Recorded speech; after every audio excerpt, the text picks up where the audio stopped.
Terima kasih Anda masih bersama kami di Sapa Indonesia Pagi. Saudara, kasus demam berdarah dengki atau DBD di Sumatera Selatan meningkat dan mengakibatkan ada 7 orang meninggal dunia. Puncak DBD di provinsi itu diperkirakan terjadi sampai akhir Februari mendatang.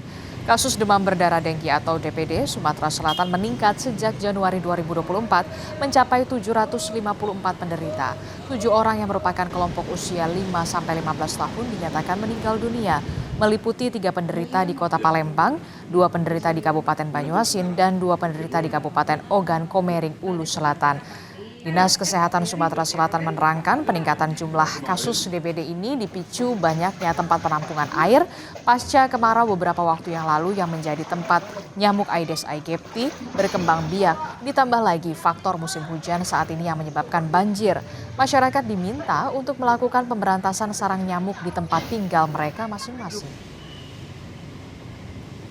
Pada tahun 2024 ini mengalami kenaikan jika kita bandingkan dengan tahun 2023. Kita lihat kalau kita lihat tren kasusnya kemarin dari bulan Desember 2023 itu sudah mengalami kenaikan. Ini kita perkirakan di Januari Februari ini puncaknya. Sekarang di bulan Januari 2024 ini per tanggal 29 kemarin sudah kita temukan 754 dengan kematian 7 orang. Lalu bagaimana penanganan kasus DBD di Sumatera Selatan? Kita tanyakan langsung kepada jurnalis Kompas TV, sudah ada Reski Oktora di sana. Selamat pagi Reski. Reski, kan kita sudah melihat dan juga tadi membacakan ada 7 orang yang meninggal dunia akibat kasus DBD ini. Langkah Pemprov Sumatera Selatan untuk menanggulangi peningkatan kasus DBD yang saat ini sedang naik-naiknya seperti apa, Reski? Baik, selamat pagi Adisti dan juga saudara.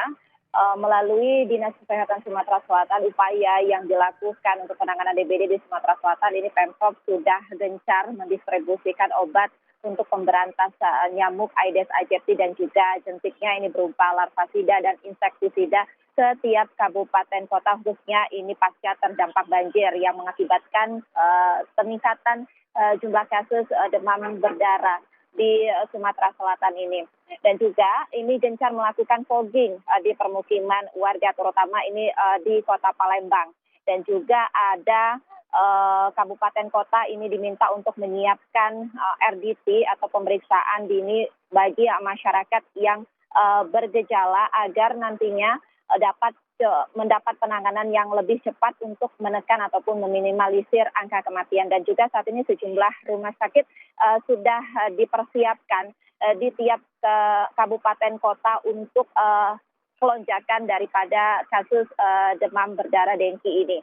Dan sebelumnya memang peningkatan kasus demam berdarah ini sudah terjadi pada trennya sudah terlihat pada Desember 2023 lalu. Namun ini puncaknya terjadi ataupun peningkatan signifikan pada Januari 2024 ini sebanyak 754 kasus dengan 7 orang meninggal dunia. 7 orang yang meninggal dunia ini Adisti merupakan kelompok usia 5 sampai dengan 15 tahun dengan rincian masing-masing 3 di Kota Palembang, 2 di Kabupaten Banyuasin, dan 2 lagi di Kabupaten Ogan Komering Ilir. Dan dikatakan oleh Dinas Kesehatan Sumatera Selatan bahwasannya peningkatan jumlah kasus demam berdarah dengki ini dipicu faktor peralihan musim kemarau ke musim penghujan yang mengakibatkan banyaknya tempat penampungan air yang menjadi tempat nyamuk Aedes aegypti berkembang biak. Ditambah juga kelembaban suhu udara di Sumatera Selatan yang saat ini dilanda musim penghujan berkisar 20 sampai 30 derajat Celcius, dan ini merupakan kelembaban udara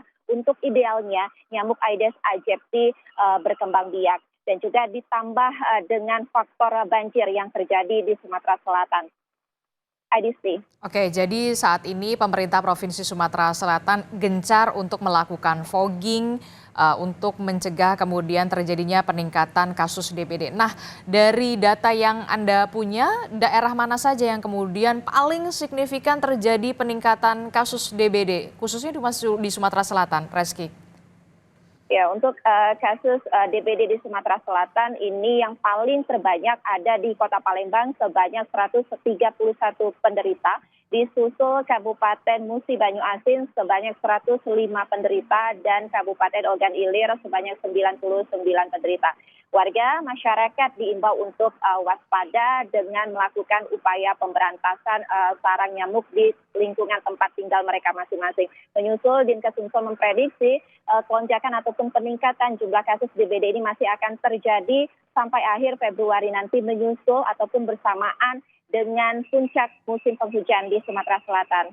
Adisti. Baik, terima kasih informasinya jurnalis Kompas TV Reski Oktora melaporkan langsung dari Palembang, Sumatera Selatan.